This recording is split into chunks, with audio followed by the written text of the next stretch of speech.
The spring of 1944. Across Eastern Europe, the landscape bore witness to 3 years of the most savage warfare the world had ever seen. The fields of Romania, once peaceful farmland, now stood silent, waiting for what every soldier on both sides knew was coming. In a command post near the western Ukrainian border, a Soviet marshal stood over a collection of maps. His weathered hands, scarred from years of combat, traced lines across the paper.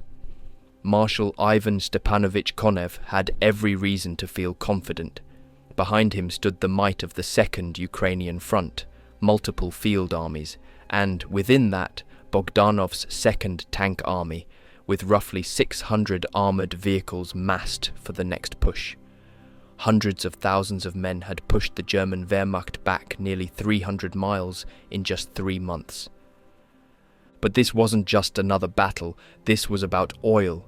This was about the lifeblood of Hitler's war machine. And this was about a small Romanian town that most people had never heard of, Târgu Frumos.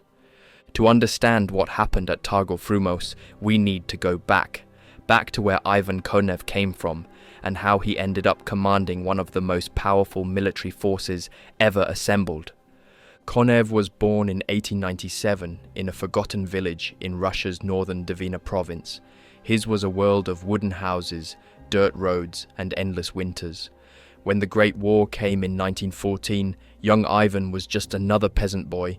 The Tsarist recruiters came to his village in April 1916, and like thousands of others, he was drafted into the Imperial Russian Army. He saw little fighting. The old Russian Empire was already dying, bleeding itself white in the trenches against Germany. Then came 1917, revolution, civil war. The old world burned, and from those ashes Konev emerged as a political commissar for the Bolsheviks. He fought in the brutal civil war that consumed Russia, where armies marched back and forth across frozen steppes, where brother fought brother, and where survival often mattered more than ideology. But Konev was smart. He attended the Frunze Military Academy, graduating in 1926, one of the new breed of Soviet officers. He commanded divisions, then corps. And somehow, incredibly, he survived the Great Purge of the 1930s, when Stalin's paranoia saw thousands of Red Army officers arrested, tortured, and shot. Good commanders, experienced men, they vanished into the night, but not Konev. He kept his head down, did his job, and lived. Then came June 22nd, 1941. Hitler launched Operation Barbarossa, and 3 million German soldiers crashed across the Soviet border. The Red Army, gutted by Stalin's purges, collapsed. Entire armies were encircled. Hundreds of thousands surrendered. Cities fell. It looked like the end. Konev took command of the Western Front, not a single army, but an entire front, the Soviet equivalent of a German army group. It was a poisoned chalice. Front commanders were being shot for failure, but Konev held. Through the winter of 1941, through the savage fighting of 1942 and 1943, he held and then pushed back. He was there at Kursk in July 1943, the greatest tank battle in history, where German panzers smashed themselves to pieces against prepared Soviet defences. He liberated Belgorod, then Kharkov. The tide had turned. In February 1944, near a place called Korsun-Cherkasy, Konev pulled off something remarkable. He trapped an entire German corps, 56,000 men, in a pocket. When the smoke cleared and the last shots were fired, the Germans had lost 2 divisions completely. For this, Stalin promoted Konev to Marshal of the Soviet Union. He now wore the Golden Star on his shoulder boards that marked him as one of the highest-ranking officers in the Red Army. On March 5, 1944, Konev unleashed his 10 armies against the German 8th Army northeast of the Ukrainian city of Uman. The attack was overwhelming. His 4th Guards Army, 5th Guards Tank Army, and 2nd Tank Army, battle-hardened formations, hit the thin German line like a sledgehammer striking glass. The German defenders, spread impossibly thin after years of retreat, simply couldn't hold. Soviet T-34 medium tanks, their diesel engines roaring, crashed through German positions. Infantry followed in waves, thousands of men in brown uniforms flooding through the gaps. Uman fell on March 9th. Konev didn't let his men rest. "Keep going," he ordered. "Don't give them time to dig in." His armies raced for the Bug River, covering ground that would have taken weeks in the First World War. The German 8th Army's link with the 1st Panzer Army was severed. German units retreated in disorder, abandoning equipment, burning supply dumps. On March 11th, General Bogdanov's 2nd Tank Army reached the Bug River at Zulinka. Major General Dubovoy's 16th Tank Corps didn't wait for bridging equipment. They found a ford and crossed immediately, their tanks churning through the cold water. Hours later, Lieutenant General Kirichenko's 29th Tank Corps seized another crossing at Gaivoron. The Bug River, which German commanders had hoped would be their new defensive line, had fallen in a day. Soviet infantrymen watching the crossings clog with armour and trucks didn't wait for their turn. They commandeered boats from local villagers, built rafts from whatever they could find, even swam across in some places. Once on the western bank, they fanned out and kept marching. The next objective was already in sight, the Dniester River. By March 15th, Dubovoy's tankers had cut the Żmyrinka-Odessa railway at Vapnyarka, just 30 miles from the Dniester. 2 days later, Kirichenko's corps reached the river itself and forced a crossing. By March 21st, Soviet forces controlled the western bank. They had advanced over 250 miles in just over 2 weeks. It was one of the fastest advances in military history. For the next several days, Konev's armies spread out across the Romanian countryside like a flood. Romanian civilians watched in shock as column after column of Soviet tanks rolled past their villages. The Red Army was here. The Germans were in full retreat. The war, it seemed, would be over soon. Then the rain came. In Russia and Eastern Europe, there's a phenomenon that has stopped armies for centuries. The locals call it Rasputitsa, the season of mud. When the spring thaw comes, when the rains begin, the dirt roads of Eastern Europe don't just get muddy. They become rivers of liquid earth. They become impassable. As April approached, the skies opened. Heavy, cold rain fell for days. The black earth of the Romanian plain, which had been frozen solid through winter and dried by the early spring sun, turned into a brown quagmire. Soviet tanks, which had been racing across the countryside at 20 or 30 miles per hour, now struggled to move at all. Trucks sank to their axles. Supply columns ground to a halt. The great Soviet offensive stopped dead. In his headquarters in Germany, Adolf Hitler received the news of the Soviet advance with barely controlled fury. For 3 years, he had promised victory in the east. For 3 years, his armies had retreated. Now the Soviets stood on the threshold of Romania. Romania mattered. It wasn't just another conquered country. Romania had something Germany desperately needed: oil. About 30 miles north of Bucharest, on the Wallachian plain, lay the Ploesti oil fields. These weren't just any oil fields, they were among the most productive in Europe. The refineries at Ploesti produced hundreds of thousands of barrels every month. That oil fueled the Luftwaffe's fighters, the Wehrmacht's panzers, the Kriegsmarine's U-boats. Without Ploesti, Germany's war machine would grind to a halt. The Americans already knew this. They had been bombing Ploesti since August 1943, sending waves of B-24 liberators on suicide missions to hit the refineries. The raids had been costly, very costly, but they hadn't stopped the oil flow. A Soviet ground assault, however, would be different. If Soviet tanks reached Ploesti, the oil would stop forever. Hitler also faced another problem. His allies were wavering. Bulgaria watched the Soviet advance nervously. Hungary's regent, Admiral Miklos Horthy, was having secret conversations with the Western allies. And Romania, which supplied the oil, Romania's military leaders were already in contact with the Soviets, discussing terms for a separate peace. On March 18th, Hitler solved the Hungary problem the old-fashioned way. German troops poured across the Hungarian border in what was, in everything but name, an invasion. Within days, Hungary was under German military control. Horthy remained as regent, but he was now a puppet. Hungary's oil fields were secure, but Romania remained the prize. and Hitler knew it. On March 30th, Hitler's personal Focke-Wulf Condor aircraft landed at the headquarters of Army Group A in southern Ukraine. Waiting on the tarmac was Field Marshal Ewald von Kleist, a 62-year-old career officer who had been commanding the southern sector of the Eastern Front. "Pack your things," came the order. "The Führer wants to see you." The Condor then flew to Lvov to pick up another passenger, Field Marshal Erich von Manstein, commander of Army Group South. Manstein was 56 years old and arguably the finest operational commander in the German army.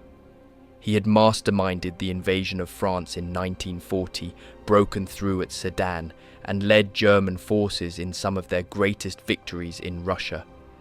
But none of that mattered now. The two field marshals sat in uncomfortable silence as the Condor flew west toward the Bavarian Alps and Hitler's mountain retreat at Obersalzberg. The meeting was brief. Hitler greeted both men warmly, praised their service, and personally awarded them the swords to the Knight's Cross, one of Germany's highest military decorations. The medals were pinned on. Then came the hammer blow. Both men were relieved of command, effective immediately. Von Manstein reportedly stood there in shock. He had given everything to Germany, fought brilliant campaigns, saved German armies from encirclement time and time again, and now he was being cashiered because Hitler needed someone to blame for the retreat. Hitler explained his decision with the certainty of a man who had never commanded troops in combat. "The Soviet offensive has run its course," he told them. "The Red Army is exhausted. They've overextended.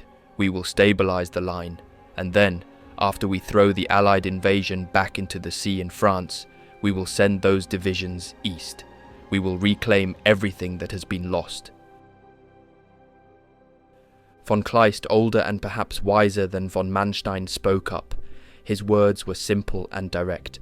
"Mein Führer, the time has come to make peace with Stalin. The Eastern armies cannot survive much longer." Hitler's face went cold. The meeting was over. The men Hitler chose to replace von Manstein and von Kleist were telling choices. Field Marshal Walter Model took over what was now called Army Group North Ukraine. Model was known as Hitler's fireman, the general you sent to desperate situations. He was tough, competent, and absolutely loyal to the Führer. Model would do what he was told. The Southern Command, now renamed Army Group South Ukraine, went to Colonel General Ferdinand Schörner. On April 1st, Schörner was promoted to full general. He was 51 years old, a native of Munich, and had been decorated with the Pour le Mérite, Germany's highest award for valor during World War I. He had fought on the Italian front in 1917, in the same battle where another young officer named Erwin Rommel also earned the Blue Max. But Schörner wasn't just a decorated soldier. He was a committed Nazi, a party member from the early days.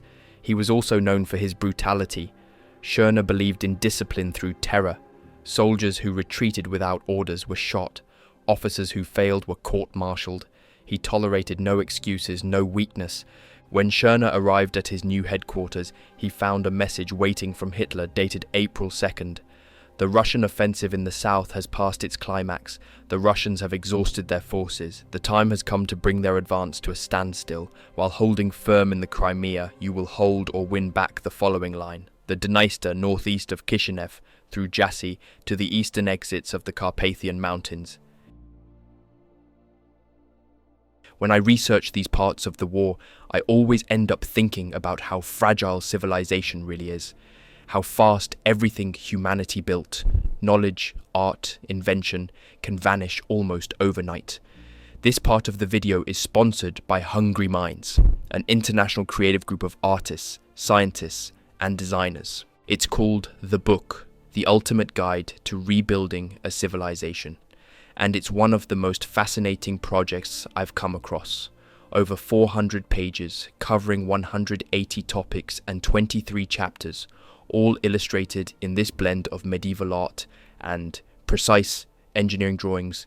It's printed on thick matte paper with a solid hardcover. It actually feels like an artifact, not a product. It's more than just a history or science book. It's a visual journey through humanity's greatest inventions and discoveries, the kind of thing that makes you think bigger every time you open it. and apparently there's even a hidden quest inside its pages for readers to discover, which adds this mysterious layer of interaction. I've been flipping through it over the last week, and it's the kind of book that pulls you in. One moment you're reading about ancient architecture, and the next you're looking at sketches of early flight or astronomy. It's the sort of piece you'd actually want to keep on your desk, not your shelf. And with Christmas coming up, it's honestly the perfect gift. Beautiful, meaningful, and something you'll actually want to revisit. It raised over $2.3 million on Kickstarter, became an international bestseller, and you can really tell why. So if you want to grab one for yourself or as a gift for someone who loves history, design, or big ideas, follow the link in the description to get your copy with the special Christmas discount. It was an ambitious order, perhaps an impossible one. Schörner's command stretched nearly 300 miles from the Carpathian Mountains to the Black Sea. His forces were a mixed bag: 2 Romanian armies, the 3rd and 4th, and 2 German armies, the 6th and 8th. The Romanian divisions ranged from competent to nearly useless. Many of the German divisions existed only on paper. They were little more than reinforced battle groups, worn down by years of combat. Hitler knew the Romanians were unreliable. His April 2nd order specified, Romanian forces will be deployed according to terrain so that primarily German troops occupy sectors threatened by enemy tank attack. In other words, put the Romanians where the Soviets wouldn't attack and put Germans where they would. As April wore on, both sides used the enforced pause to regroup. The mud was still too deep for major operations, but that wouldn't last forever. For the Germans, the phrase, "thank God for the mud," became a dark joke repeated by everyone from generals to privates. They knew what was coming when the ground dried out. But Hitler had been partially right about one thing. The Soviets did have problems. Konev's armies had advanced so far, so fast, that they had completely outrun their supply lines. Ammunition dumps were 200 miles behind the front. Fuel trucks couldn't get through. Food was scarce, and the offensive had cost them dearly. Tens of thousands of dead and wounded, hundreds of tanks destroyed or broken down. The Soviet solution was typically brutal and efficient. They simply drafted every military-age male in the newly liberated territories. Ukrainian peasants who had been living under German occupation one day found themselves in Red Army uniforms the next, handed a rifle if they were lucky, and sent to the front lines. They weren't trained soldiers, but they could dig trenches, carry ammunition, and die just as well as anyone else. At Stavka, the Soviet high command in Moscow, Stalin and his generals were planning something bigger, much bigger. The spring mud had given them time to think, to plan. Yes, Army Group South Ukraine was important. Yes, the Plosti oil fields were tempting, but they weren't the main target. The real target was Army Group Center, holding the middle of the German line in Belorussia. That was where the summer offensive would fall, Operation Bagration, the largest Soviet offensive of the war. It would destroy 28 German divisions and kill or capture 400,000 men. But the Germans couldn't know that, so Konev and the other southern commanders were ordered to keep up the pressure, to keep their tank armies visible, to make the Germans think the next great offensive would come in the south. Soviet intelligence called this deception plan Aktivnost, activity. Tank armies conducted training exercises where German reconnaissance planes could see them. Radio traffic increased. Limited attacks were launched to keep the Germans off balance. One of those limited attacks would take place near a small Romanian town called Târgu Frumos. The Germans, watching from their defensive positions, saw the Soviet tank armies massing. They saw the increased radio chatter. They saw the preparations for an attack. And they believed exactly what the Soviets wanted them to believe, that the main blow would fall here in Romania, driving for Plosti. The German 8th Army held a critical sector of Army Group South Ukraine's line. Its commander was General Otto Wöhler, a 49-year-old officer who had spent most of the war in staff positions before being given command of the 1st Corps in 1943. He had proven himself on the northern sector of the Eastern Front, showing initiative and tactical skill that earned him the Knight's Cross. On August 15, 1943, he had been promoted to command of the 8th Army. For the past 8 months, Wöhler had led his men through the long, bloody retreat from Ukraine to the Romanian border. Now his orders from Schörner were simple and brutal. The front will be held in accordance with the Führer's wishes. On paper, Wöhler commanded 30 divisions, an impressive force. But 17 of those divisions were Romanian, and their quality varied wildly. Some Romanian units would fight well. Others would break at the first serious attack. The remaining 13 German divisions were worn down to shadows of their former strength. Some were little more than reinforced regiments. Wöhler's real strength lay in his panzer divisions, the 23rd Panzer Division, the 24th Panzer Division, and the 3rd SS Panzer Division, Totenkopf, Death's Head. He also had the Panzer Grenadier Division Grossdeutschland, Greater Germany, which was arguably the most elite formation in the entire Wehrmacht. These mobile divisions were Wöhler's fire brigades. He kept them on the few good roads in the area, ready to rush to any point where Soviet tanks threatened to break through. It was a desperate strategy: spread thin, react to threats, plug holes. But it was all he had. If there was an elite of the elite in the German army, it was the Grossdeutschland division.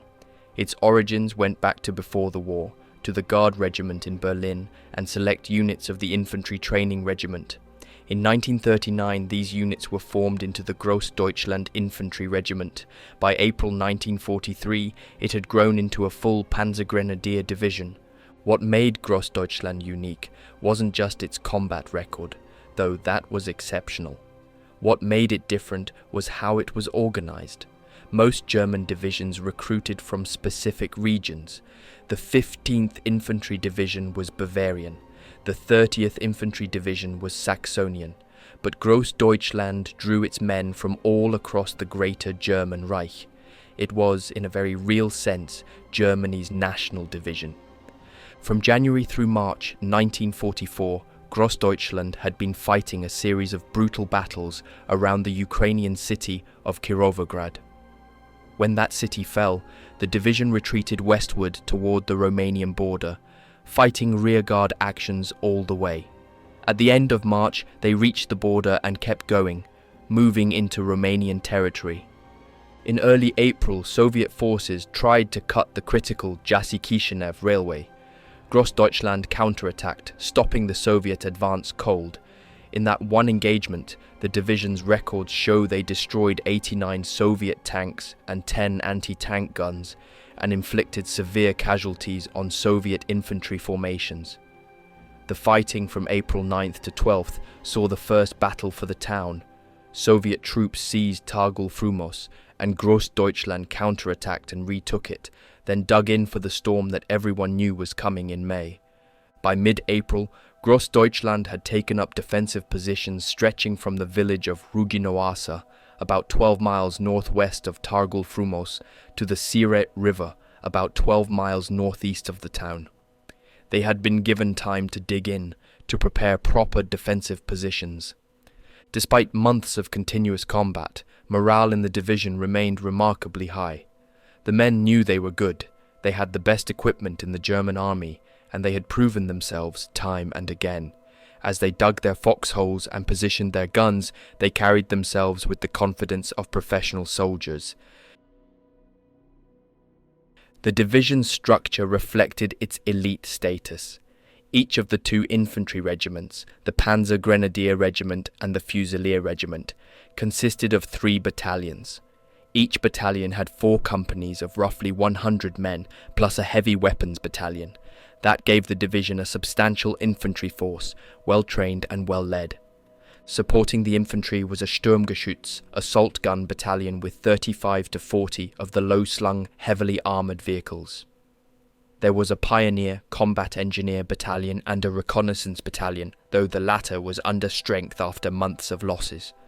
But the real punch, the killing blow was the Panzer Regiment Grossdeutschland, 4 battalions of tanks, nearly 160 armoured vehicles, 1 battalion equipped with Panzer IV medium tanks, reliable, proven workhorses with 75mm guns, 2 battalions of Panzer V Panthers, the newest German medium tank, with sloped armour and a powerful long-barreled 75mm cannon that could kill any Soviet tank at range, and 1 battalion of Panzer VI Tigers, the 57-ton monsters that Soviet tank crews feared above all else, with frontal armour so thick that most Soviet anti-tank guns couldn't penetrate it, and an 88mm gun that could destroy any Allied tank ever built.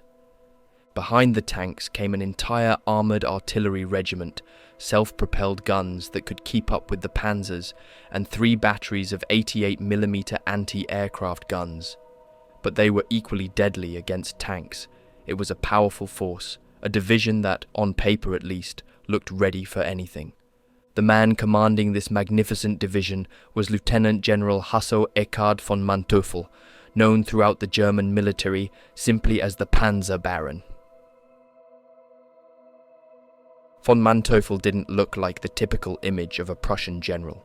He stood just 5 feet 2 inches tall and weighed maybe 120 pounds soaking wet. In his tank commander's black uniform, he looked almost comically small next to his tall, broad-shouldered tank crewmen, but anyone who judged von Manteuffel by his size made a serious mistake. He had earned his reputation as one of the finest panzer commanders in the German army through skill, courage, and an almost uncanny ability to read a battlefield. Born in Potsdam in 1897, von Manteuffel had served in the First World War and stayed in the tiny Reichswehr during the interwar years. General Heinz Guderian, the father of German panzer warfare, had recognized von Manteuffel's potential before the Second World War even began. Guderian saw in the small officer a natural understanding of mobile warfare, of how to use tanks not as mobile pillboxes, but as weapons of maneuver. During the war, von Manteuffel had commanded a motorcycle battalion, then a motorized regiment, then a Panzer Grenadier regiment. Eventually, he was given command of the 7th Panzer Division, Erwin Rommel's old unit from the French campaign. The 7th Panzer had been called the Ghost Division in 1940, appearing where the French least expected. Under von Manteuffel's command, it lived up to that reputation. On February 1st, 1944, von Manteuffel took command of Grossdeutschland, right in the middle of the savage fighting around Kirovograd. He had been in command for 3 months now, and his men had come to respect him deeply. Von Manteuffel's command style was hands-on. He didn't sit in a rear area headquarters, studying maps and receiving reports. He positioned his headquarters on high ground behind Târgu Frumos, where he could see the entire battlefield with his own eyes. From that vantage point, he would conduct the coming battle like a maestro leading an orchestra, every unit moving in coordination, every counterattack launched at precisely the right moment. Throughout April, von Manteuffel's reconnaissance patrols brought back increasingly worrying reports. Soviet forces were building up directly across from Grossdeutschland's positions. Infantry units were moving into assembly areas. Tank formations were concentrating behind the front line. Soviet engineer units were improving roads, bringing up supplies, pre-positioning ammunition. Something was coming. Something big. On April 16th, the Soviets made their first move, a surprise attack on a Grossdeutschland company holding a small town about 9 miles northwest of Târgu Frumos. Soviet infantry, supported by a few tanks, stormed into the town at dawn. The German company, outnumbered and caught off guard, was thrown out. Von Manteuffel reacted immediately. He ordered a counterattack. Within hours, a Panzer Grenadier battalion, supported by assault guns, hit the town from 2 directions. The fighting was brief but intense. By afternoon, the Germans had retaken the town, and the Soviets were retreating back to their lines. But the attack confirmed von Manteuffel's suspicions.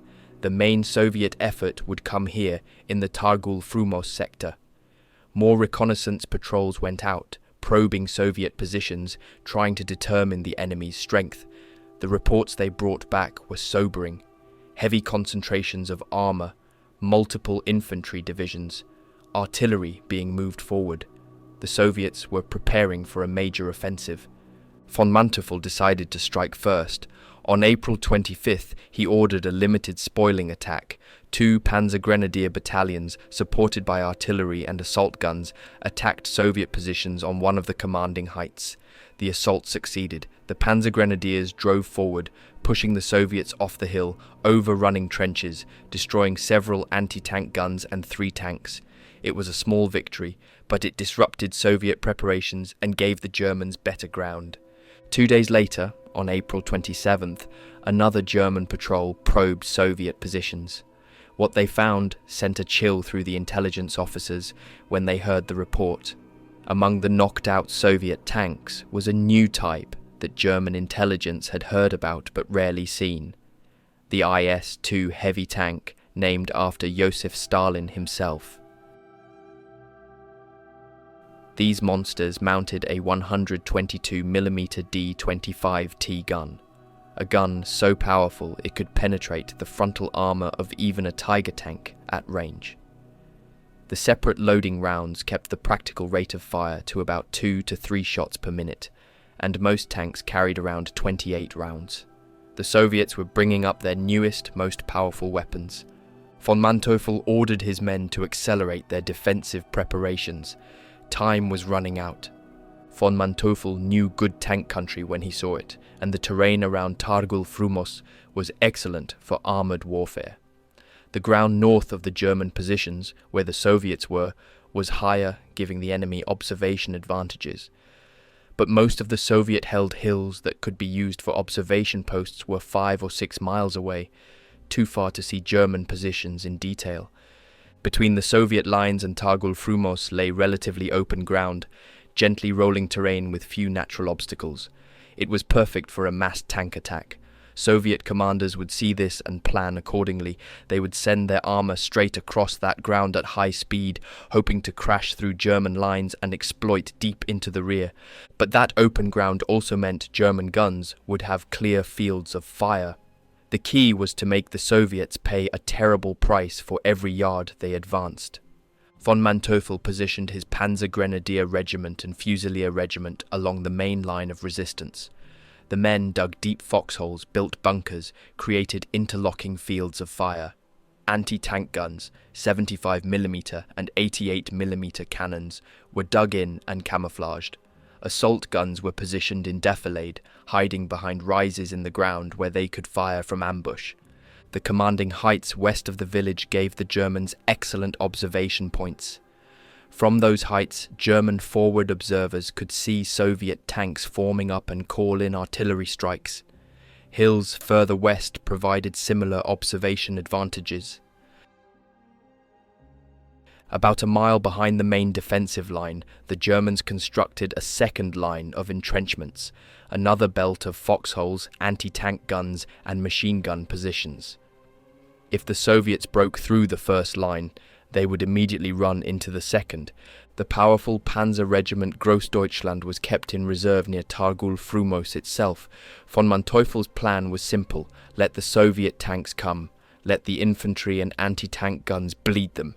Then, when the Soviet attack began to falter, unleash the panzers in a devastating counterattack.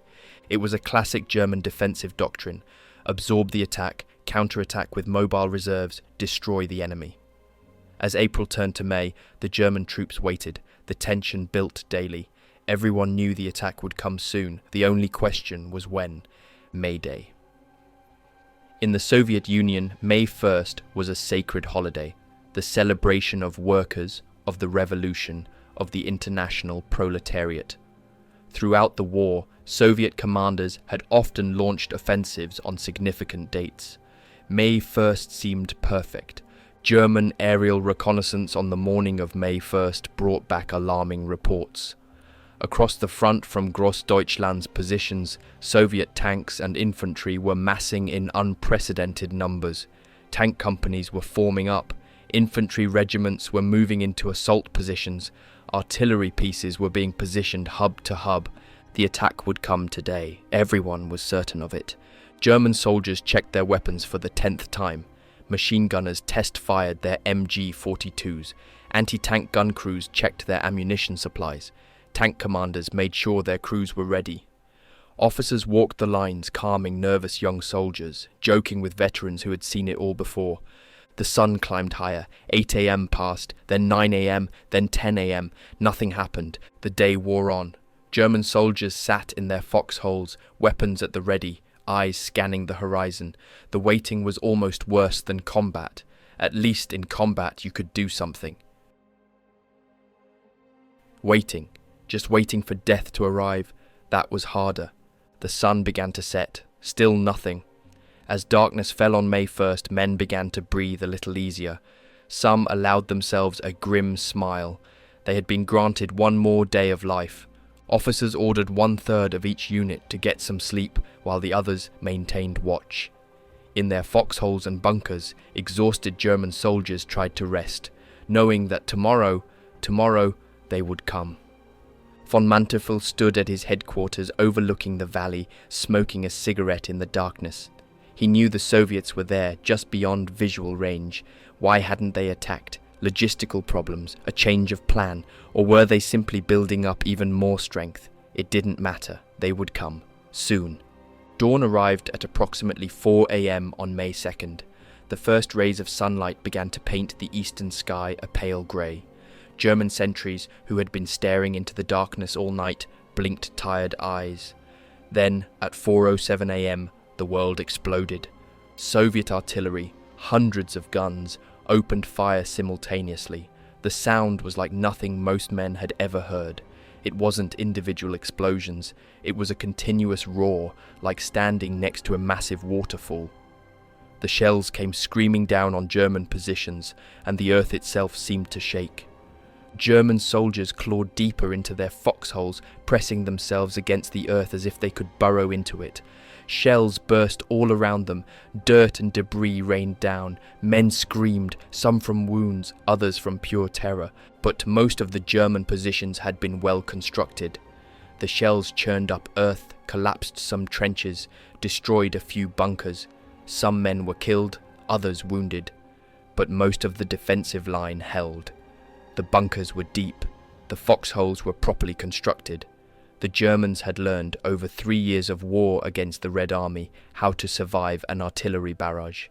The bombardment continued for over an hour. Then, at approximately 5:20 a.m., German soldiers heard a new sound beneath the thunder of exploding shells, the roar of diesel engines, hundreds of diesel engines. The tanks were coming. General Bogdanov's 2nd Tank Army began rolling forward, accompanied by infantry from General Trofimenko's 27th Army. Through the smoke and dust thrown up by the artillery bombardment, German soldiers caught their first glimpse of the attack, a wall of Soviet armour, 200 to 250 tanks advancing in waves. The attacking force was aimed primarily at Colonel Karl Lorenz's Panzer Grenadier Regiment Grossdeutschland, but other Soviet formations hit the junctions between Lorenz's regiment and Colonel Horst Niemac's Fusilier regiment on the right flank, trying to split the German defence. The T-34 medium tanks came on at full speed, their 76mm guns firing as they advanced. Mixed in with the T-34s were the IS-2 heavy tanks, their 122mm D-25T guns, capable of wrecking German armour at long range. The separate loading rounds kept practical rate of fire to about 2 to 3 per minute, and most tanks carried around 28 rounds. German soldiers watched them come, these steel behemoths churning across the Romanian farmland. The ground shook with their passage. "Hold your fire!" officers shouted along the line. "Wait for my command." The Soviet tanks kept coming. 600 yards, 500 yards, 400 yards. Fire. Every German gun opened up at once. 75mm anti-tank guns, 88mm guns, machine guns, rifles, everything that could shoot, shot. The noise was deafening. Tracer rounds crisscrossed the battlefield. The first Soviet tanks began to explode, orange fireballs erupting where they had been a moment before. But there were so many, So many tanks. The Soviet armour fired point-blank into German positions as they thundered forward. The T-34s and IS-2s didn't slow down, didn't stop. They crashed through the first line of German trenches at full speed. What happened next required nerves of steel or madness.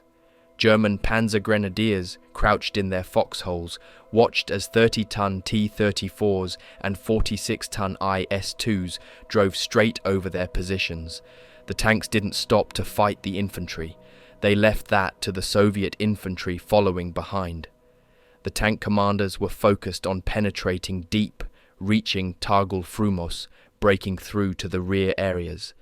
As each tank passed overhead, the belly of the beast just feet away, the grinding treads ready to crush anything in their path, German soldiers pressed themselves as deep into their holes as they could go.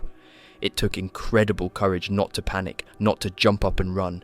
Some men couldn't take it. They broke, jumping up from their foxholes and running to the rear.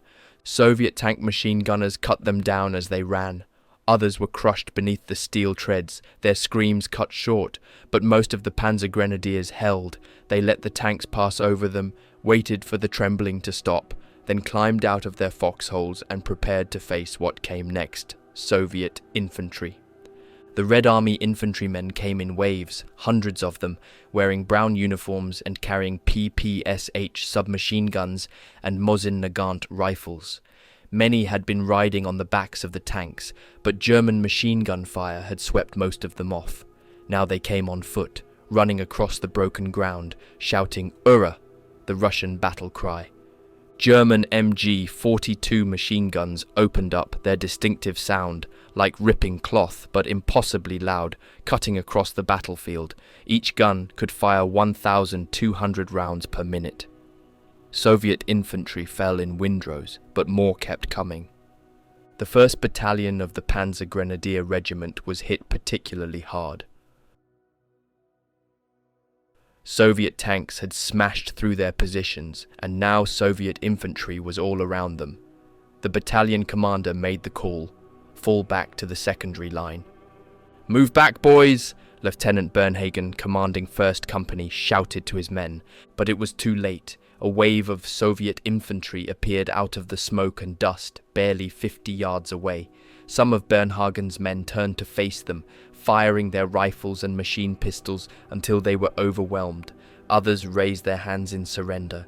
On the Eastern Front in 1944, surrender often meant death.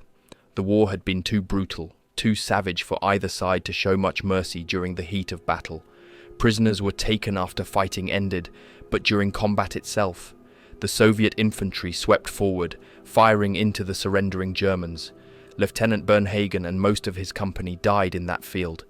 The survivors of the 1st Battalion pulled back to the secondary defensive line, where they could regroup and continue fighting. Meanwhile, the Soviet tanks, now far ahead of their infantry, continued driving toward Târgu Frumos. The Soviet armour had broken through the 1st German defensive line, but now they faced a new threat. As they charged across the open ground toward Târgu Frumos, German anti-tank guns that had remained silent during the initial assault now opened fire from concealed positions. The German anti-tank crews had been drilled endlessly on their craft. Each gun was camouflaged, positioned to cover specific kill zones. The gunners waited until Soviet tanks entered those zones, then fired. At ranges of 500 to 800 yards, 75mm and 88mm armor-piercing shells began slamming into Soviet tanks. The first few shots were ranging shots, then the killing began. A T-34 exploded, its ammunition cooking off, blowing the turret 30 feet into the air. Another Soviet tank ground to a halt, smoke pouring from its engine compartment. A 3rd tank tried to turn to find cover, but there was no cover. It was hit from the side and erupted in flames. German Sturmgeschütz assault guns, concealed in depressions and behind rises in the ground, now joined the fight. These low-slung, armoured vehicles were perfect for defensive combat. Their 75mm guns could penetrate any Soviet tank at these ranges. Lieutenant Dido Didens, commanding the 1st Company of the Assault Gun Battalion, positioned his guns with particular skill. His crews fired methodically, destroying Soviet tank after Soviet tank. Didens himself directed fire, calling out targets, coordinating his guns. By the time the battle ended, his company alone would be credited with dozens of kills, but some Soviet tanks kept coming, pushing through the storm of steel. 10 T-34s broke through the anti-tank screen entirely and reached the assembly area of Colonel Willy Langkeit's Panzer Regiment Grossdeutschland. Both sides were taken by surprise. The Soviet tank commanders hadn't expected to penetrate this far. The German tank crews were still preparing their vehicles, some tanks not even fully crewed yet. For a moment, Germans and Soviets stared at each other across a few hundred yards of open ground. Then training took over. German tank crews reacted first. Engines roared to life. Gun loaders slammed armor-piercing shells into breaches. Gunners acquired targets. The 10 Soviet T-34s didn't stand a chance. Within seconds, all 10 were burning wrecks. Not a single German tank was lost, but the battle wasn't over. Several of the IS-2 heavy tanks had stopped about a mile away and were now engaging the German Panzers at long range.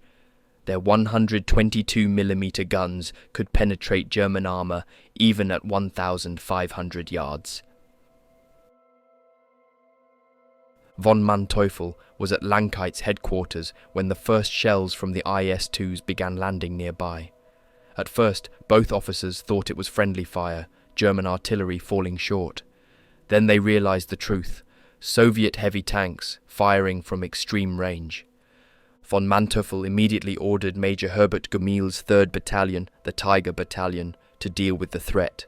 A company of Tigers moved forward, their massive 88mm guns returning fire. It was a duel between the two most powerful tanks on the battlefield. Tigers fired, IS-2s fired back, shells screamed across the valley. The Tigers had an advantage: better optics, better trained crews, better accuracy at range. But the IS-2s had that 122mm gun, and one solid hit could destroy even a Tiger. Von Manteuffel wasn't content to simply trade shots at long range. While the Tigers kept the IS-2s engaged, he ordered a company of the faster, more maneuverable Panzer IVs to use what little cover existed to flank the Soviet position.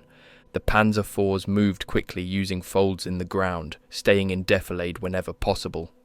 They closed to within 3,000 feet, close enough for their 75mm guns to be deadly accurate.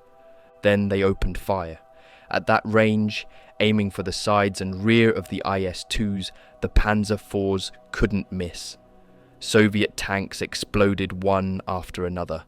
The surviving IS-2s retreated, pulling back to Soviet lines, leaving their burning comrades behind. When the first day's fighting finally ended, German staff officers began counting the destroyed Soviet tanks visible from German positions. By nightfall on May 2nd, scores, likely hundreds, of Soviet tanks burned between the forward line and Târgu Frumos. German permanent tank losses were far lower, though many runners needed workshop time. It was an extraordinary kill ratio, but von Manteuffel knew the battle wasn't over. The Soviets had more tanks. They always had more tanks. While the Panzer Grenadier Regiment had borne the brunt of the main attack, Colonel Niemac's Fusilier Regiment on the right flank had faced its own crisis. Soviet armour, advancing in coordination with the main attack, had rolled over Niemac's forward positions. Like their comrades in the Panzer Grenadier Regiment, the Fusiliers let the tanks pass over them, then emerged to fight the following infantry. But a significant number of Soviet tanks, perhaps 30 or 40, broke through and continued their advance. They reached Niemac's headquarters in the village where he had set up his command post. Niemac, a veteran officer who had been in combat since 1939, wasn't about to let Soviet tanks capture him without a fight. He gathered his headquarters staff, clerks, radio operators, cooks, drivers, anyone who could hold a weapon, and organized an immediate counterattack. German infantry fighting Soviet tanks at close quarters was always desperate, brutal work. The Germans used Panzerfaust rocket launchers, hollow-charge grenades, magnetic mines, bundles of grenades tied together, anything that could kill a tank. Niemak led his makeshift force personally, moving from tank to tank. It was incredibly dangerous work. Soviet tanks were still firing, their machine guns sweeping the area. But Niemak and his men pressed forward. By the time it was over, 24 Soviet tanks lay destroyed around Niemak's headquarters. The colonel himself was wounded, but remained in command. At about 11 a.m., the Soviets launched a second attack against the Fusilier Regiment, this time with fresh forces. Again, Soviet tanks broke through the infantry line. Again, Soviet infantry failed to keep up with their armour. Colonel Lankite, commanding the Panzer Regiment, saw the danger. Soviet tanks were ranging free in the Fusilier Regiment's sector, threatening to unhinge the entire German defence. He ordered most of his regiment to wheel right and engage the Soviet penetration. German Panthers and Tigers moved at speed into the Fusilier Regiment's sector. It wasn't a long-range gunnery duel this time. It was close-range, chaotic tank fighting, exactly the kind of combat where German training and equipment superiority made the most difference. By noon, another 30 Soviet tanks had been destroyed. The survivors retreated, leaving the battlefield to the Germans once again. When weather allowed, Luftwaffe ground attack sorties slashed at columns and gun lines, adding pressure at critical moments. The aircraft hit Soviet positions beyond German lines and struck Soviet tank formations that were assembling for another attack. They also hit Soviet artillery positions, destroying guns that had been pounding German lines since dawn. By the evening of May 2nd, the Soviet attack had been stopped, but both sides knew it would resume the next day. That night, Colonel Lankite repositioned his forces. He moved some companies of Panthers and Tigers closer to the front line, where they could directly support the infantry. Anti-tank guns were also redeployed, moved to new positions so that Soviet artillery observers couldn't simply shell the positions they had registered the previous day. The Germans knew the Soviets would attack again. The only questions were where and when. May 3rd dawned cold and grey. A light rain fell, turning the dirt to mud once again, though not enough to stop tank operations. The Soviet artillery bombardment began at dawn, not as heavy as the previous day, but still substantial. Then came the tanks. This time, as Soviet armour broke through the infantry positions, they were met immediately by German tanks and anti-tank guns positioned right behind the front line. Panthers and Tigers opened fire at point-blank range, 300-400 yards. At those distances they couldn't miss. Soviet tanks exploded one after another. T-34 after T-34 was destroyed. The few IS-2s in this attack were hit from multiple directions simultaneously. The Soviet advance stopped almost as soon as it began. German infantry, seeing Soviet tanks burning just yards from their positions, cheered. They had held again. The 2nd Tank Army and the 35th Rifle Corps had thrown everything they had at Grossdeutschland for 2 days. They had pushed the German line back in some places, a few hundred yards here, a half-mile there, but they had not broken through to Târgu Frumos, and the price they had paid was terrible. On May 4th, the Soviets changed tactics. Instead of attacking on a broad front, they concentrated their forces on a few select breakthrough points. After a massive bombardment of specific sectors, mortars, artillery, rockets, everything the Soviets had, they attacked in concentrated columns. The fighting became even more brutal. The Soviets were trying to achieve by weight of numbers and sheer determination what they had failed to achieve through maneuver. One of the fiercest battles developed on a commanding ridge southeast of one of the villages. This position provided excellent observation over the entire sector. Whoever held it could direct artillery fire with devastating effectiveness. Soviet and German infantry fought hand-to-hand for control of the position. Hand grenades were thrown, flamethrowers spewed liquid fire into trenches. Men fought with entrenching tools, using them as axes, splitting skulls and crushing bones. It was warfare at its most primitive and savage. The position changed hands twice on May 4th alone. Germans would take it, then be pushed off by a Soviet counterattack. Soviets would hold it for an hour, then be driven off by a German counterattack. Bodies piled up on the ridge. The ground was churned into mud, soaked with blood. In another sector, Captain Mayer, commanding the 2nd Battalion of the Panzer Grenadier Regiment, led a counterattack to retake a village which Soviet forces had captured on May 2nd. Mayer was a veteran officer, respected by his men, known for leading from the front. The counterattack was launched in late afternoon. German Panzer Grenadiers, supported by assault guns, stormed into the village. The Soviets fought hard, contesting every house, every street. Mayer was wounded in the fighting, a shell fragment to the leg, but refused to be evacuated. He stayed with his men until the village was retaken. By the evening of May 4th, the German line had been stabilized everywhere except the contested ridge. That position remained contested, with neither side able to hold it permanently. Colonel Niemak, commanding the Fusilier Regiment, organized one final push to secure the ridge permanently. On May 7th, Fusiliers supported by Panthers and assault guns attacked the position. The assault was methodical, professional, overwhelming. By afternoon, the ridge was securely in German hands. The Soviets didn't counterattack. They didn't have the strength left. The Second Battle of Târgu Frumos, fought in the Iasi sector from May 2nd through 8th, 1944, was over. What came to be recognized as one of the Eastern Front's sharpest defensive clashes had ended in German victory. The numbers tell a stark story. During the first days of fighting, Soviet forces suffered severe tank losses. The exact figures remain disputed and poorly documented in Soviet records, but the toll was heavy. German losses were dramatically lower. The Grossdeutschland division lost perhaps a dozen tanks permanently destroyed, though many more needed repair, an almost unbelievable ratio. Infantry casualties were more substantial. The Panzer Grenadier Regiment and Fusilier Regiment had suffered heavily, particularly in the initial Soviet attacks on May 2nd. Some companies were reduced to half strength or less, but the division remained combat effective. For Marshal Konev and the Second Ukrainian Front, Târgu Frumos was a defeat. The objective, breaking through to the Ploesti oil fields, had not been achieved. The Romanian capital of Bucharest remained out of reach. The German defensive line had held. Interestingly, Soviet post-war accounts barely mention the Battle of Târgu Frumos.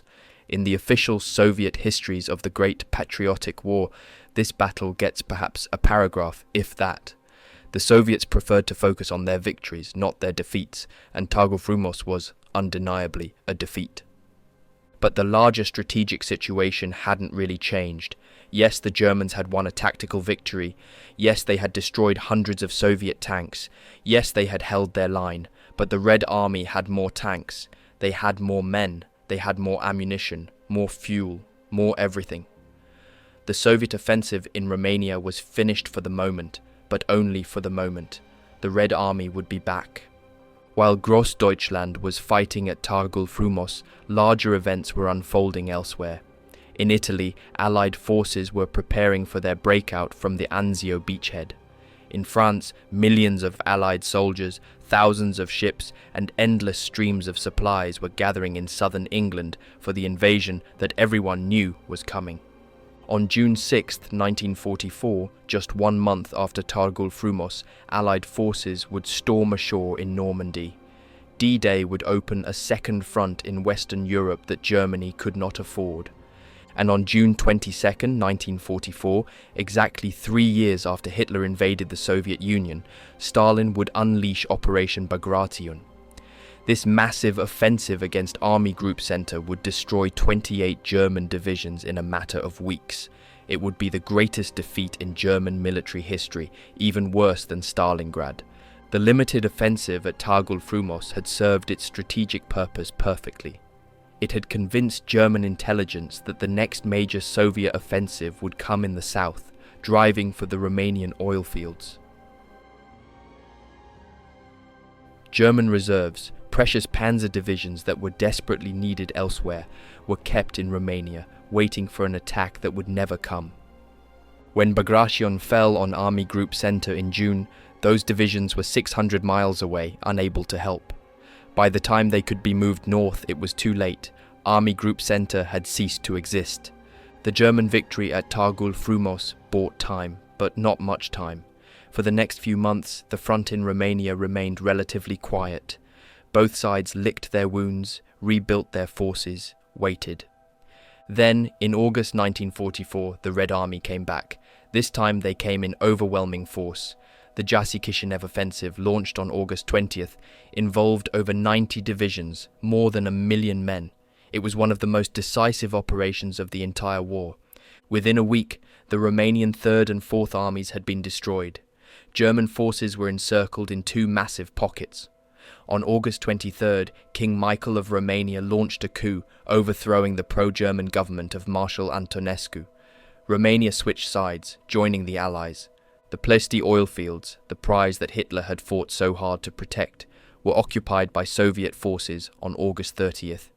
The refineries were shut down. Germany's main source of petroleum was gone. The men who fought at Târgu Frumos had varied fates in the war's final year. Lieutenant General Hasso von Manteuffel left Grossdeutschland in September 1944 to take command of the 5th Panzer Army.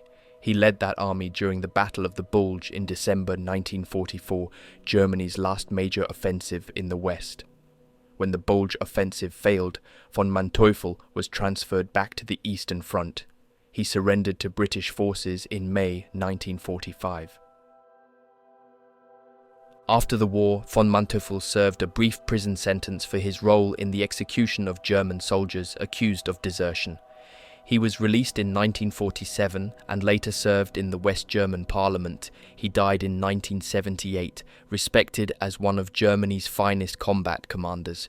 Marshal Ivan Konev went on to command the First Ukrainian Front in the great offensives of 1944 and 1945. His forces liberated much of Poland, entered Germany itself, and were among the first Soviet units to reach Berlin. After the war, he remained in the Soviet military, eventually commanding all Warsaw Pact forces. He died in 1973, one of the Soviet Union's most decorated officers. Colonel General Ferdinand Schörner, the brutal commander of Army Group South Ukraine, became one of Hitler's favorites in the war's final months. In April 1945, Hitler promoted him to Field Marshal and appointed him Commander-in-Chief of the German Army, a meaningless title in the war's final days. Schörner was captured by American forces in May 1945, turned over to the Soviets and spent 10 years in Soviet prison camps. Returned to Germany in 1955, he was tried and convicted of war crimes for his treatment of German soldiers under his command. He died in 1973. The Grossdeutschland division continued fighting on the Eastern Front until the end of the war. In January 1945, the division was trapped in East Prussia as Soviet forces overran the province. Elements of the division escaped by sea to northern Germany. The division surrendered to Soviet forces in May 1945. Many of the men who survived spent years in Soviet captivity. The Battle of Târgu Frumos became a case study in defensive warfare. After the war, NATO military academicians studied the battle extensively. Throughout the Cold War, as NATO planned how to defend Western Europe against a potential Soviet attack, Târgu Frumos was examined again and again. What made the German defense successful? Several factors stood out. First, proper use of terrain. Von Manteuffel positioned his forces to maximize the advantages of the ground. His infantry held strong points with good fields of fire. His mobile reserves were positioned where they could respond quickly to threats. Second, combined arms integration. Infantry, tanks, anti-tank guns, artillery and air power all worked together seamlessly. When Soviet tanks broke through infantry positions, anti-tank guns engaged them. When anti-tank guns were threatened, tanks counterattacked. When concentrations of Soviet forces were identified, artillery and aircraft struck them. Third, excellent leadership at all levels. Von Manteuffel commanded brilliantly from his hilltop observation post, but company and platoon commanders also showed initiative and skill. Officers like Colonel Niemak, who fought Soviet tanks at his headquarters with whatever weapons he could find, inspired their men through personal example. Fourth, and von Manteuffel himself emphasized this in post-war interviews, the quality of the troops. Grossdeutschland was an elite division with excellent training, high morale, and combat experience. The men knew their jobs, trusted their leaders, and fought with professional skill. But there was a fifth factor that NATO analysts noted. The Soviet attack was poorly coordinated. Soviet tanks outran their infantry support. Soviet artillery failed to neutralize German anti-tank positions. Soviet follow-on forces didn't exploit gaps that were created. Soviet commanders showed little flexibility when their initial attacks failed. In short, Târgu Frumos showed what happened when a skilled, well-equipped defense fought a poorly coordinated attack. The numerical superiority that the Soviets enjoyed, they had attacked with 250 tanks against a single German division, hadn't mattered because those tanks were fed piecemeal into a killing ground. In May 1944, on muddy fields in Romania, two armies collided. For a few days, the outcome of the battle hung in the balance.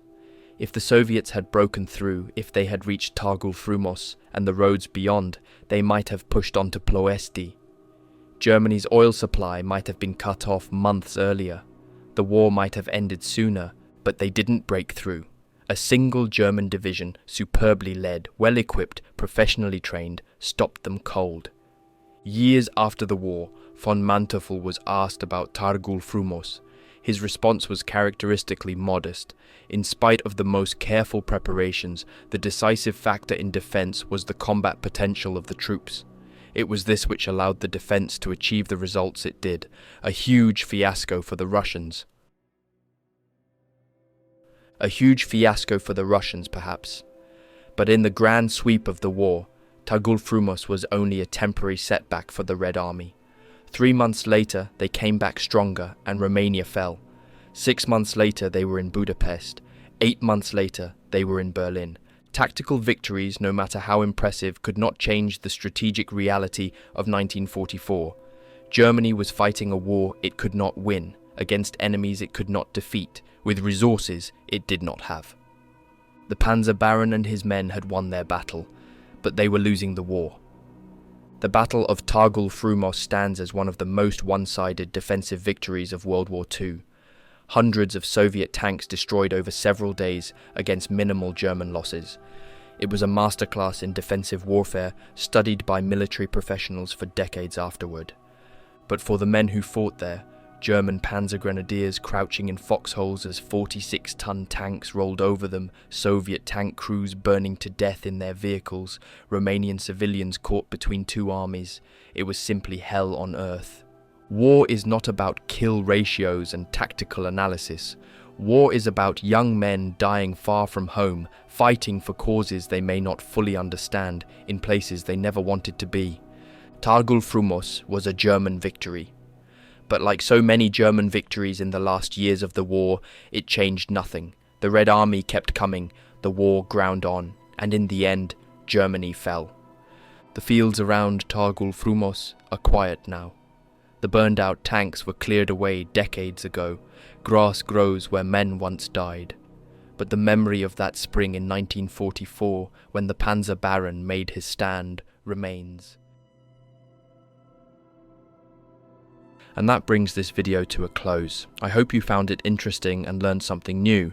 If you enjoyed it, please consider leaving a like and subscribing. It genuinely helps the channel grow, and I appreciate every one of you who supports the work I do here. Thanks for watching, and I'll see you in the next one. Take care, and goodbye for now.